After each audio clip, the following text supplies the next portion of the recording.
So in the last few years, gardening has gotten so much more popular, and I know that a lot of people are doing it in an effort to save money on their grocery bills, which is also a huge reason why I have a vegetable garden. But there are often a lot of startup costs associated with starting a garden, especially on a larger scale. So today I want to share some of my best tips for saving money on gardening, whether that's gardening supplies, methods, things like that. And if you're brand new here, my name is Tory, and we live on a 1/4 acre in the suburbs where we grow a ton of our own food. We have our own backyard chickens, and we are taking baby steps in being more self-sufficient. So I'm no pro, but I've been doing this for a few years and just wanted to share some of the things that I've learned. So raised beds are super popular, and there's a really good reason, because they're really easy to work with. It's easy to do soil amendment, and I really love the look of them, and I know lots of people do. But with current lumber prices, raised beds can get super expensive. So one of my best tips is to use scrap lumber for your raised beds. So this bed behind me was made with all scrap lumber. This one was made before lumber prices were totally ridiculous. But I've made lots of my garden beds with scrap lumber, and that has been such a good way to save money in my garden. You can look out for scrap lumber on Marketplace or Craigslist or your local buy and sell groups. There are often people giving away older lumber that's still totally good to use for a raised bed. You do want to avoid lumber that's been pressure treated, as that can leach chemicals into your food, which is not ideal.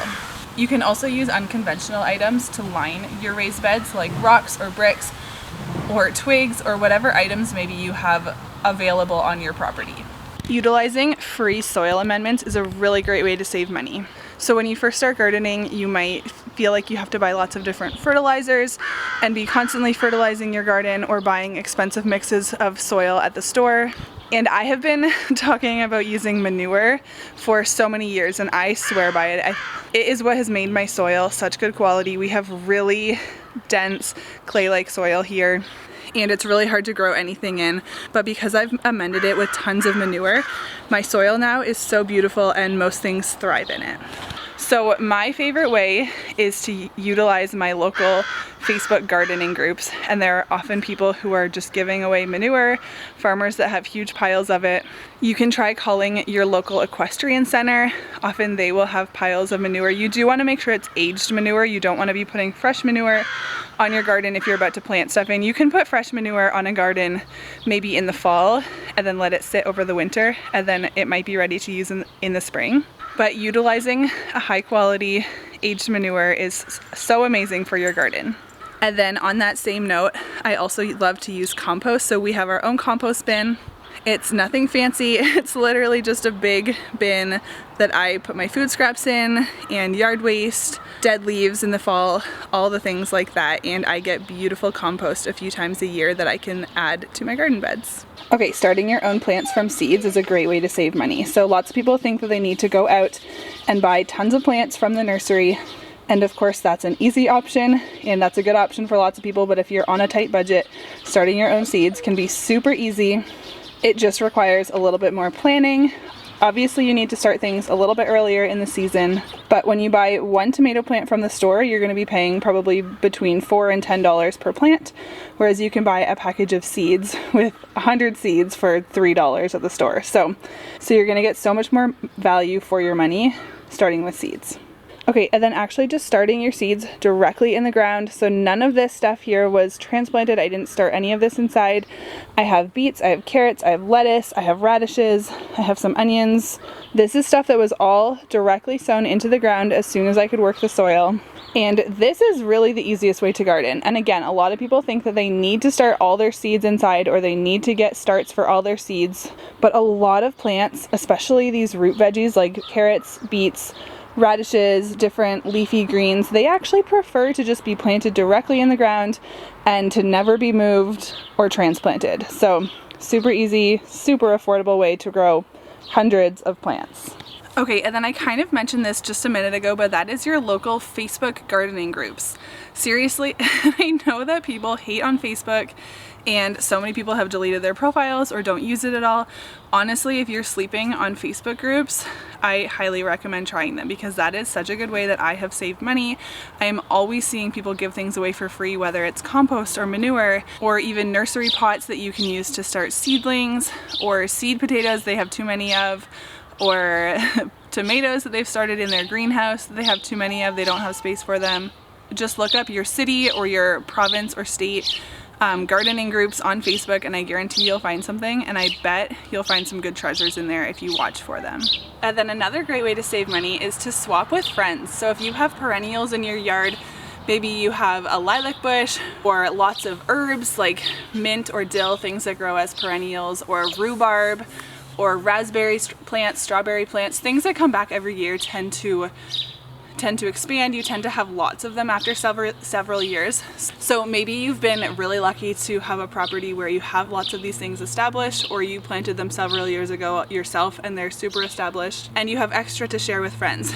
A great way to save money is to swap those things with friends. So maybe you can give them a piece of your rhubarb plant and they can give you some raspberry bushes. Or maybe you don't have anything to give, but maybe you can bring them a delicious loaf of sourdough bread or babysit their kids for a few hours in exchange for a perennial that they have in their yard. Okay, so one thing that I haven't actually gotten super into myself yet, but would like to, is seed saving. So what a lot of people do with gardening is every single spring they go out and they buy all their seeds and then they plant them all, and at the end of the year they just don't really do anything with them. That's what I've done for years as well. But a lot of your plants you can actually save your seeds, and then the next year you can replant those without having to buy new seeds. And it is a little bit more complicated than that. There's certain plants that do really well with this and there's certain plants that don't, but it is something that I'm hoping to get more into this fall.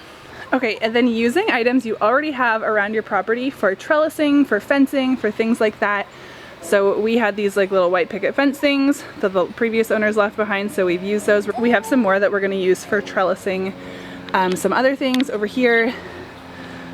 We've actually just used like the fence to hold things up. So you don't always have to buy like fancy trellises and things like that. You can just use twine and a couple 2x4s to trellis your tomatoes. And that's a great way to save money in your garden. Okay, and then sharing items. So behind me is my wheelbarrow. It took me so many years to get my own wheelbarrow. I would always just borrow the one from my neighbors. And yes, I do love having my own wheelbarrow, but honestly, when I was first starting out, I just didn't have $100 to spend on a wheelbarrow when I was also putting money into other things. So you can totally share some of your gardening tools like a wheelbarrow or other things like ladders or specialty shovels, things like that. You don't necessarily have to have your own of. You can share those with friends or family members or your neighbors. And another great place to get tools like shovels or hoses, things like that, is yard sales. Or more recently, I've come across local online auctions. So basically it's like an estate sale. Someone has either passed away or moved and they don't need their things anymore, and it's often very practical items like wheelbarrows.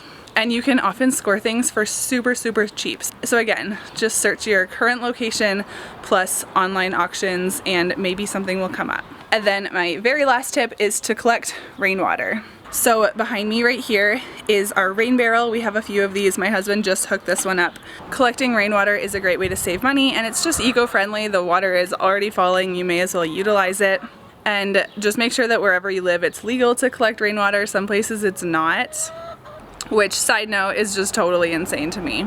But I love to collect rainwater because since we live in the city, we do pay for our water, so it is just a simple way to save a little bit of money, and I find that the plants like that water more because it's not chlorinated, there's no nasty additives in it. And again, you can often find rain barrels for really cheap on Facebook Marketplace. So I hope you learned something new in this video. I would love to hear in the comments below if you have other favorite money saving hacks or tips for the gardening. I'm sure that there are tons more ways that you can save money gardening. These are just some of the things that I've learned over the years. So thank you so much for watching, and I will see you again in my next video.